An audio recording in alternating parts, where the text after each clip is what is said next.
राज्य सहमत तो पेट्रोल और डीजल को जीएसटी में लगाएंगे। सीतारमण ने कहा, जीएसटी परिषद पहले से ही तैयार है, बस राज्य निर्धारित करे एक दर। पेट्रोलियम उत्पादों को जीएसटी के दायरे में लाने की लंबे समय से चल रही मांग के बीच वित्त मंत्री निर्मला सीतारमण ने कहा कि अगर राज्यों के बीच सहमति बनी तो पेट्रोल डीजल को इसमें शामिल किया जा सकता है।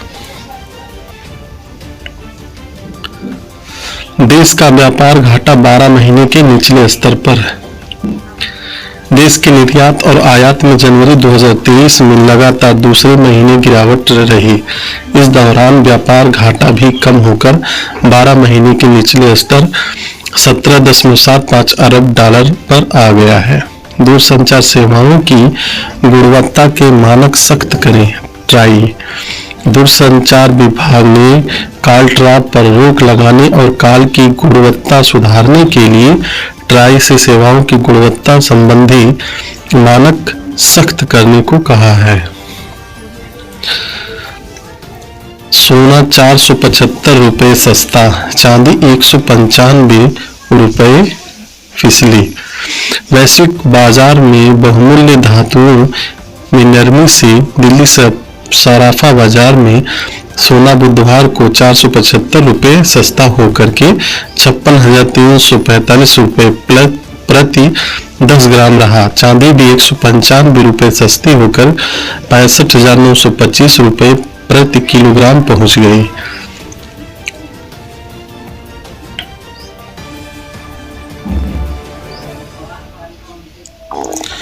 खुले बाजार में बिक्री से गेहूं की थोक व खुदरा कीमतें 5% घटी। केंद्र के खुले बाजार में 30 टन गेहूं बेचने के फैसले के बाद थोक और खुदरा बाजारों में गेहूं की कीमतों में करीब 5 रुपये प्रति किलोग्राम की कमी आई है। खाद्य सचिव संजीव चोपड़ा ने बुधवार को कहा, सरकार गेहूं और आटे की कीमतों पर बारीकी से नजर रख रही है। दरों को कम करने के लिए अगर जरूरी हुआ तो और कदम भी उठाए जाएंगे। भारत हिंदू राष्ट्र और यहाँ का हर नागरिक हिंदू। मुख्यमंत्री योगी आदित्यनाथ ने कहा कि भारत हिंदू राष्ट्र है और यहाँ का हर नागरिक हिंदू है। साथ ही कहा कि हमें यह नहीं भूलना चाहिए कि हिंदू कोई मजहब या संप्रदाय नहीं है। यह एक सांस्कृतिक शब्दावली है जो हर नागरिक पर फिट बैठती है। भारतीय स्टेट बैंक ने लघु अवधि की 1 दिन से लेकर 3 साल तक के कर्ज की ब्याज दरों में 0.10% वृद्धि की है। नई दरें 15 फरवरी से लागू हो गई हैं। बैंक ने 1 दिन के लिए कोष की सीमांत लागत आधारित कर्ज को 0.10% बढ़ाकर 7.95% कर दिया है।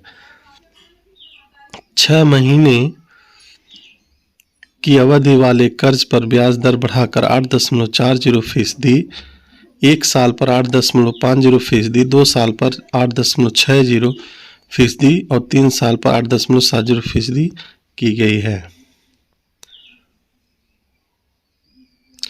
विधायक अब्बास अंसारी को चित्रकूट जेल से भेजा कासगंज। जिला जेल से विधायक अब्बास अंसारी को बुधवार सुबह करीब 5 बजे कड़ी सुरक्षा के बीच कासगंज जेल के लिए रवाना किया गया। विधायक को बुंदेलखंड एक्सप्रेसवे से 6 गाड़ियों के काफिले के साथ भेजा गया।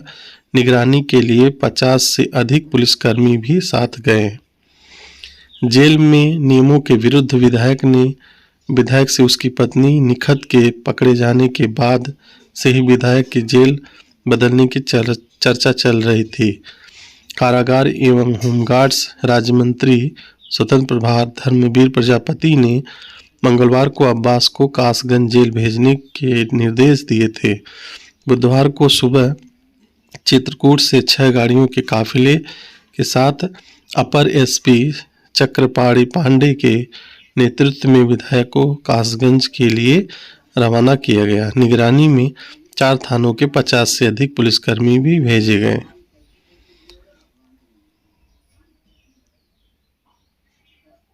ऑटो कंपनी के 25 ठिकानों पर आयकर छापा। आयकर विभाग ने कर चोरी की सूचना पर ऑटो के पुर्जे बनाने वाली वीजी इंटरप्राइजेज के दिल्ली एनसीआर में 25 ठिकानों पर छापे मारे। टीम ने बुधवार सुबह कंपनी निदेशकों के घर, कार्यालयों व कई वर्कशॉप पर एक साथ दबिश दी।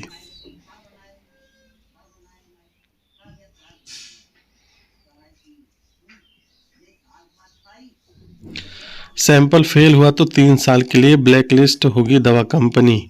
सरकारी अस्पतालों में दवा आपूर्ति की व्यवस्था को दुरुस्त रखने के लिए नई रणनीति बनाई गई है। अब किसी कंपनी के 3 बैच की दवाओं के सैंपल अधोमानक पाए जाने पर उन्हें 3 साल के लिए काली सूची में डाल दिया जाएगा।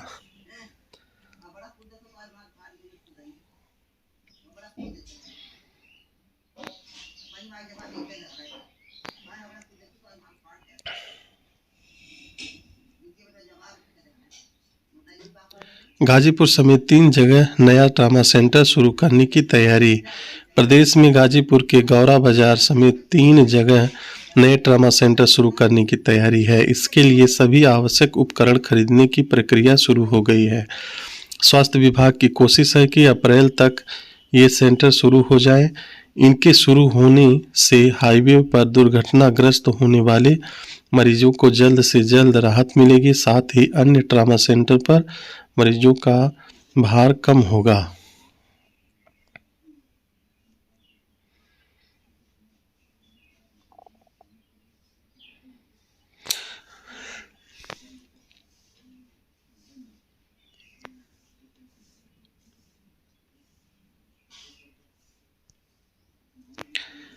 हज का कुल खर्च तय होने के बाद जारी होगी तीसरी किस्त की राशि। हज यात्रा पर जाने के लिए प्रदेश में चयनित होने वाले आवेदकों को हज खर्च की प्रथम किस्त 81,500 रुपये और दूसरी किस्त 1,70,000 रुपये जमा करने होंगे। हज कमेटी ऑफ इंडिया की ओर से हज का कुल खर्च तय होने के बाद तीसरी किस्त की घोषणा की जाएगी। हज कमेटी ऑफ इंडिया ने हज गाइडलाइन जारी कर आवेदन करने की अंतिम तिथि 10 मार्च तय की है।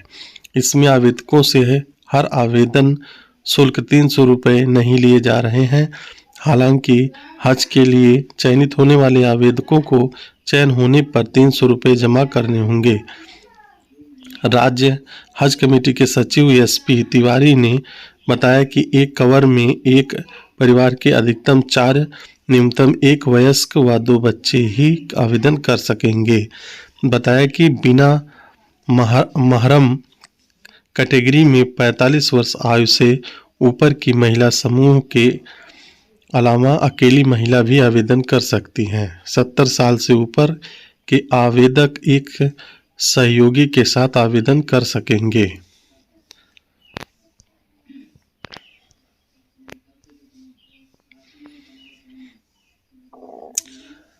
आजमगढ़ पूर्वांचल एक्सप्रेस वे पर डंपर में घुसी कार, 2 युवकों की मौत, 2 घायल। पूर्वांचल एक्सप्रेस वे पर शमशाबाद गांव के पास मंगलवार देर रात बलिया से लखनऊ जा रही कार आगे चल रहे डंपर से टकरा गई। कार डंपर में घुस गई। हादसे में कार सवार 2 युवकों की मौत हो गई। 2 अन्य गंभीर रूप से घायल हो गए। घायलों को जिला अस्पताल ले जाया गया, जहां से वे हायर सेंटर रेफर कर दिए गए। बलिया जिले के युवक बीमार दोस्त को देखने कार से लखनऊ जा रहे थे। अरवला थाना अंतर्गत शमशाबाद के पास रात लगभग 10:30 बजे रफ्तार तेज होने के कारण कार अनियंत्रित हो गई और डंपर में जा घुसी। महंत राजू दास और स्वामी प्रसाद मौर्य के बीच हाथापाई, समर्थक भी भिड़े। सपा नेता स्वामी प्रसाद मौर्य और महंत राजू दास के बीच बुधवार दोपहर हाथापाई हो गई। गोमती नगर के एक होटल में दोनों के समर्थक भी आपस में भिड़ गए। उनमें मारपीट तक हो गई। पुलिस ने मामला शांत कराया। पुलिस वीडियो और सीसीटीवी फुटेज की मदद से मामले की जांच कर रही है। दरअसल होटल में एक समाचार चैनल का कार्यक्रम था। इसी दौरान दोनों तरफ से नारेबाजी शुरू हो गई तो बात बढ़ती चली गई। एडीसीपी पूर्वी सैयद अली अब्बास ने बताया, मामले की तफ्तीश की जा रही है। तहरीर मिलेगी तो केस दर्ज कर कार्रवाई की जाएगी।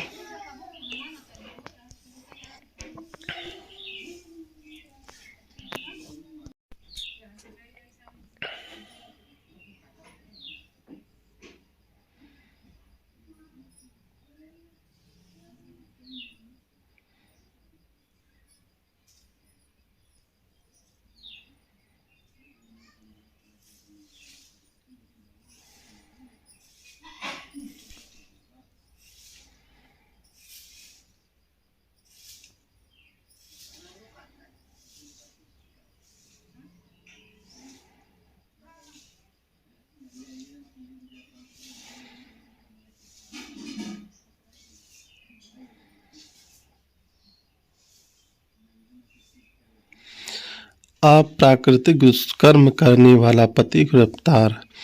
मुबारकपुर थाने की पुलिस ने अप्राकृतिक दुष्कर्म करने के आरोपी को क्षेत्र के बड़ी अर्जेंटी के पास से दिन में करीब 10:10 गिरफ्तार कर लिया। पकड़ा गया आरोपी गुलाबी नबी क्षेत्र के पूरा ख्वाजा का निवासी है। मुबारकपुर क्षेत्र की रहने वाली एक महिला ने 10 फरवरी 2023 को थाने में शिकायत दर्ज कराई थी।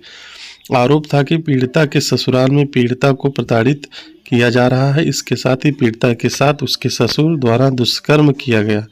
इतना ही नहीं, पीड़िता के पति द्वारा बिना पीड़िता की मर्जी के अप्राकृतिक संबंध बनाने एवं मना करने पर गाली गुप्ता देने व जान से मारने की धमकी दी गई थी। पुलिस ने मामले को संज्ञान में लेते हुए मुकदमा पंजीकृत कर लिया।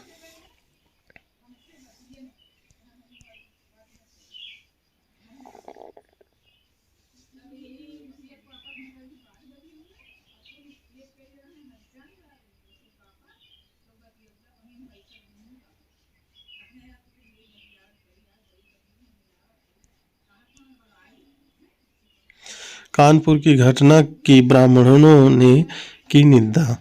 कानपुर देहात के उरोरा थाना क्षेत्र के मंडौली गांव में अतिक्रमण हटाने के दौरान एक गरीब ब्राह्मण परिवार की मां बेटी को जिंदा जलाकर मारने की घटना को लेकर ब्राह्मण समाज कल्याण परिषद ने निंदा की है। इसे लेकर बुधवार को एलवल स्थित कार्यालय में बैठक की गई और आक्रोश जताया गया। बैठक की अध्यक्षता करते हुए परिषद के अध्यक्ष ब्रजेश नंद पांडे ने कहा कि कानपुर देहात में पुलिस एवं प्रशासन की क्रूर कार्रवाई के चलते रूरा थाना क्षेत्र के मंडौली गांव निवासी कृष्णा गोपाल दीक्षित की पत्नी प्रमिला दीक्षित एवं बेटी नेहा दीक्षित जिंदा जल कर मर गई। इस घटना ने मानवता को शर्मसार किया है। इसकी जितनी निंदा की जाए कम है। अतिक्रमण हटाने के नाम पर गरीब ब्राह्मणों की जघन्य हत्या ब्राह्मण समाज कभी बर्दाश्त नहीं करेगा। उन्होंने मुख्यमंत्री योगी आदित्यनाथ से मांग की कि इस घटना में दोषी सभी प्रशासनिक अधिकारी सहित पुलिस वालों की अविलंब गिरफ्तारी कर कठोर कार्रवाई की जाए। साथ ही मृतकों के परिवार को 1-1 करोड़ का मुआवजा, परिवार के एक सदस्य को सरकारी नौकरी सहित जिस जमीन पर मां बेटी जलकर मरी है उस जमीन का पट्टा कर उस पर आवास बनाकर परिवार को दिया जाए। महामंत्री मनोज कुमार त्रिपाठी ने कहा कि कानपुर की इस घटना में पुलिस और प्रशासन की कार्रवाई असंवेदनशीलता की द्योतक है एवं अक्षम्य अपराध की श्रेणी में आता है। बैठक में विश्वदेव उपाध्याय, सतीश कुमार मिश्र, गिरिजा सोन पांडे, बाल गोविंद शास्त्री, सतीश आदि रहे।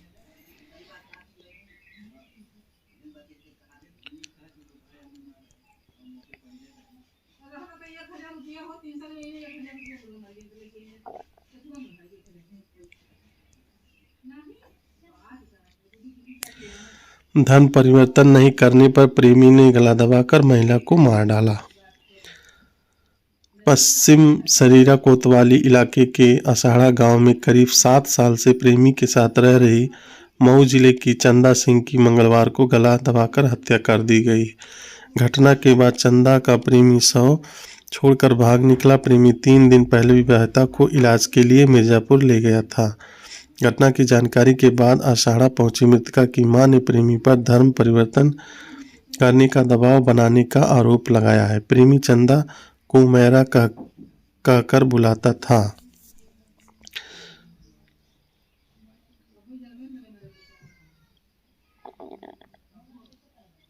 छात्रा की मौत, फीस के लिए प्रताड़ित करने का आरोप।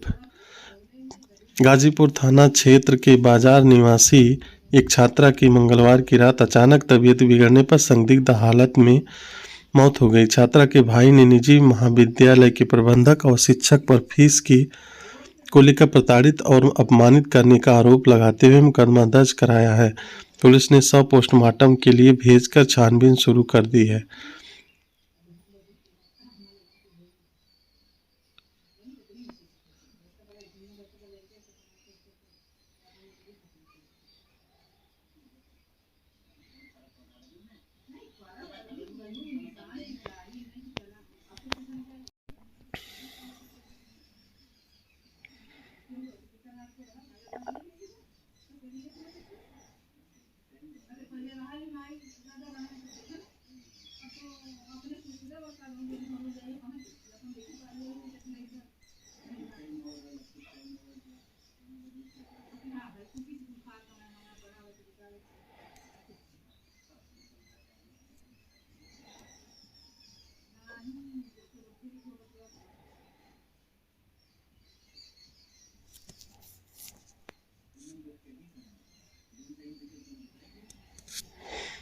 इक्कीसवीं सदी में भी लड़कियां वस्तुओं की तरह हो रही हैं इस्तेमाल।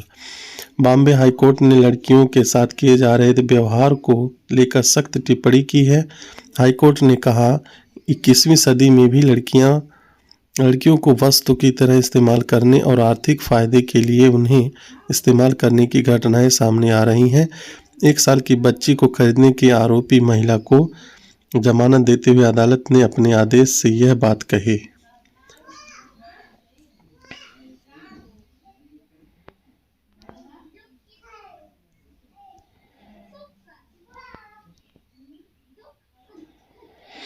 T20 विश्व कप बेटियों की दूसरी जीत, वेस्टइंडीज को हराया।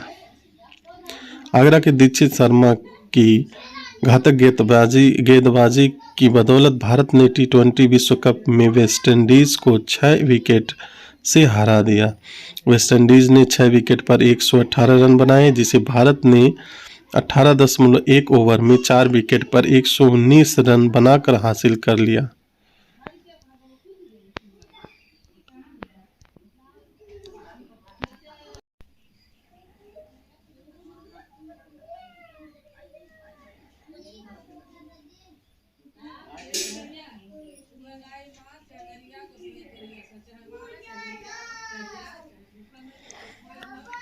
आगे का समाचार सुनने के लिए आप चैनल को सब्सक्राइब कर लीजिए ताकि आप अगली वीडियो देख सकें।